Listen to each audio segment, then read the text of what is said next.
Yo guys, this is my very first KTM motorcycle. I've owned 13 motorcycles, and this is the very first KTM. This is a 2024 KTM 690 SMCR, fully modded out. I did a full build series on it. If you want to go check it out, I'll include a playlist in the top right corner in this video.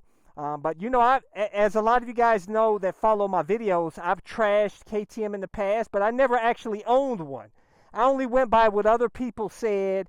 I did have some bad experience trying to buy one a few times, but I couldn't pass up the sick deal I got on this, like $2,500 off on a brand spanking new one, man. That just doesn't happen with the 690 SMCR. These things are coveted, you know what I'm saying, and they're hard to come by. You know, when I saw this at the dealership, this was the very first one that I actually saw. But you know what? After owning the KTM, I'm going to tell you, there's a lot of things that people don't tell you about KTM motorcycles, at least from my experience with this bike. In this video, I'm going to tell you what nobody is telling you about KTM motorcycles. Let's go for a ride. Subscribe today. Guys, if you want to get links to all my gear, which is awesome, like this CE armor jacket, well, this flows a ton of air. It's got all the CE armor protection, and my ultra lightweight carbon fiber helmet. It comes with an automatic tint shield, airbag vest to help keep you safe, shorty gloves, boots, pants. Links to all my gear is in the description and comment section of this video. First off, I want to say I was shocked when I started modding this bike, but you know, taking all the fairings off, putting all the mods on this bike, you know, I put the Rottweiler air intake system, SAS canister, delete, a power commander 6, the fuel dongle, you know, a bunch of mods, put in a restart lithium battery. And I'll tell you this, guys, is that this, out of the 13 motorcycles that I've owned thus far, I will have to say this is the easiest motorcycle that I've worked on so far, guys. And another thing that nobody tells you about this bike is that the wiring on this bike is excellent, very organized. When you take that headlight off, if you look in there, very organized with the wiring. You know, you take off some of the Japanese bikes, you got wiring. It's not, you know, I wouldn't say they're terrible on the Japanese bikes, but this one is exceptional. The wiring, I was just shocked on how easy it is to work on this bike. And it seems to be of high quality. But I will tell you this, that I did have a couple of things missing on this bike that kind of surprised me, is that the breather hose on here was missing the zip tie on there. And also the fairing, a rubber grommet was missing. And I contacted the KTM dealer out in Pennsylvania where I got this bike. And I asked him, I said, dude, when I first got the bike, I said, I'm missing a grommet, rubber grommet. They never called me back, man. I called them multiple times. So I said, to hell with it. I'll go buy one, man. But that would kind of upset me. But I'm very surprised. And also the toolkit, though, that you get with this bike. Those are some quality tools, man. Look at this. Look at that. Full-size tools, man. Look at that. It even comes with bits. Look at this. It comes with bits. Look at that. Is that awesome or what, man? It's got all the tools you need to work on your bike. And they weigh a pound. Normally, you know, with the Japanese bike, you get a little old cheap, crappy tool set. You know, little tiny things, of plastic. They give you some proper tools with this bike. And another thing that is great that really nobody tells you about this bike, at least I didn't after watching a lot of videos about KTMs and stuff, is that a lot of the bolts on here are Torx bolts. You know, the star pattern. And it's so much, I tell you, you have less chance of stripping bolts with the Torx bolts. So KTM understands this, and they understand, you know, that it's so easy to strip them, you know, with the regular hex bolts or whatever, or you know, whatever, Phillips or... But I'm telling you, I love the Torx bolts. First time ever working on a motorcycle that had Torx bolts. Another thing I think is really awesome with this bike is that it has a quick release seat.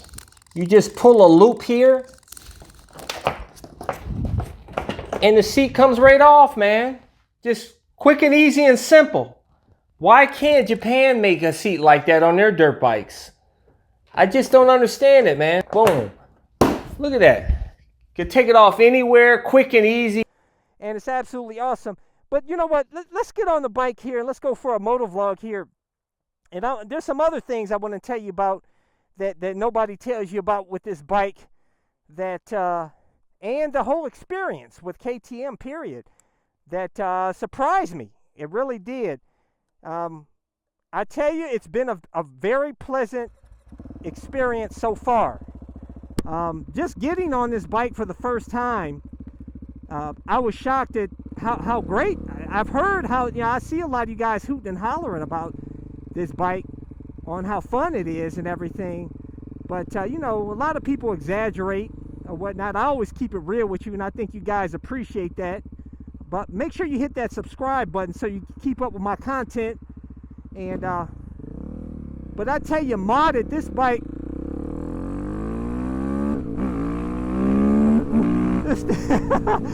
this thing rips now, man. Modded, oh my God. In stock form, it was fun. It ripped too, but it really rips now, man, with the Rottweiler intake. Oh my gosh.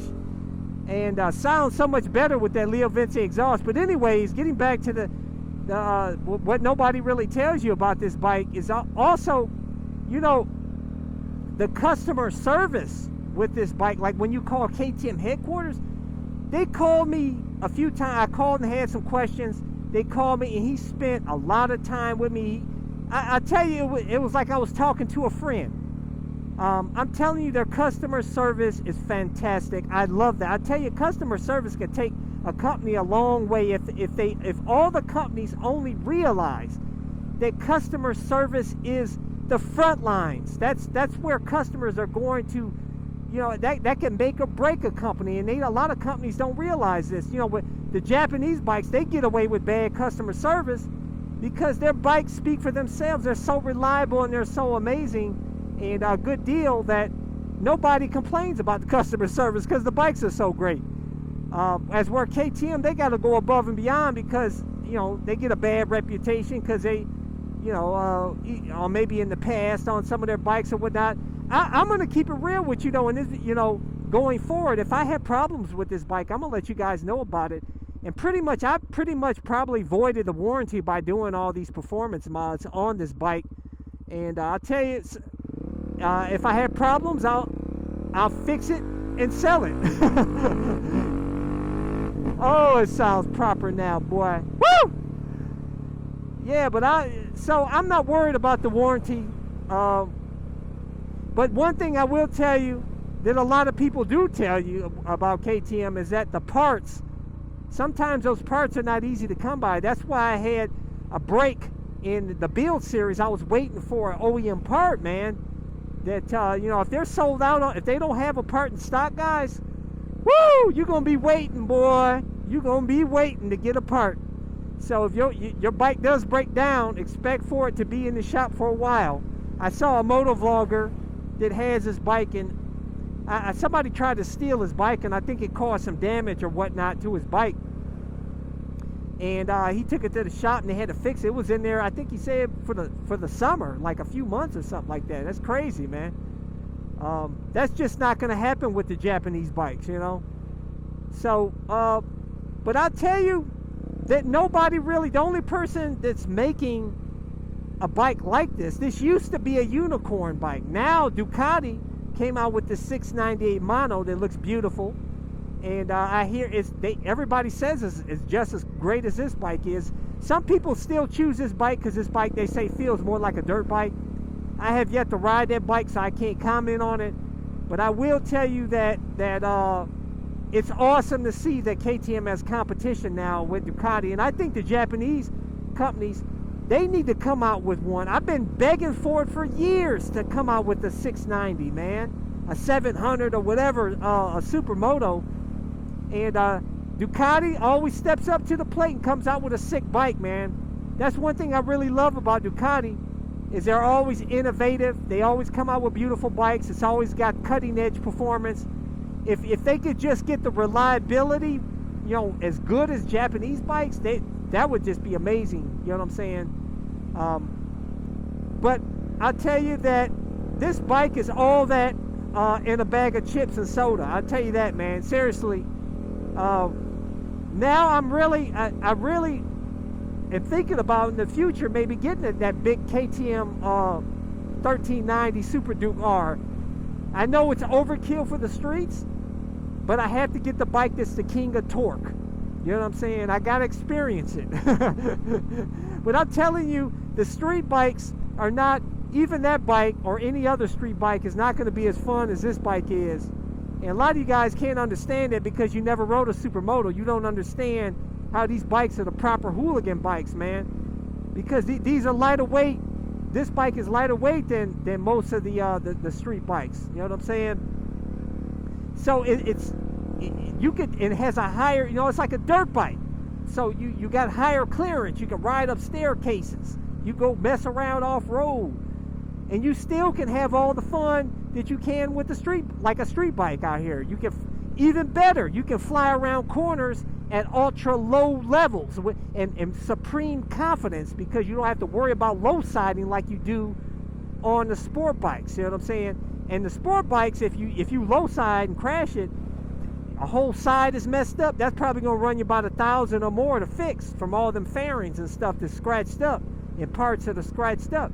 This bike, it's a less likelihood that you're going to low side, but if you ever did, these are cheap, man. You can get these easy. You know what I'm saying? It costs you probably less than $100 to replace anything that needs this damage on here, man. So you don't worry about scratches and damage like you do with the sport bikes. And also, it's more comfortable on this bike, man. You got more leg room. You know what I'm saying? That's one thing that's awesome about these bikes. More leg room, your upright seating position. It feels good.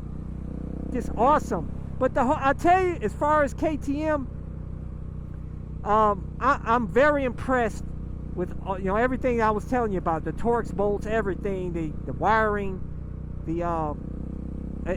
It's amazing. Now, the only drawback I would have to say is that this is in stock form. It looks a bit outdated, so you have to mod it to get it up to date like this bike. But maybe the new 2025s are going to come out with maybe some more updating or whatnot. I'm sure they will, since the Ducati came out.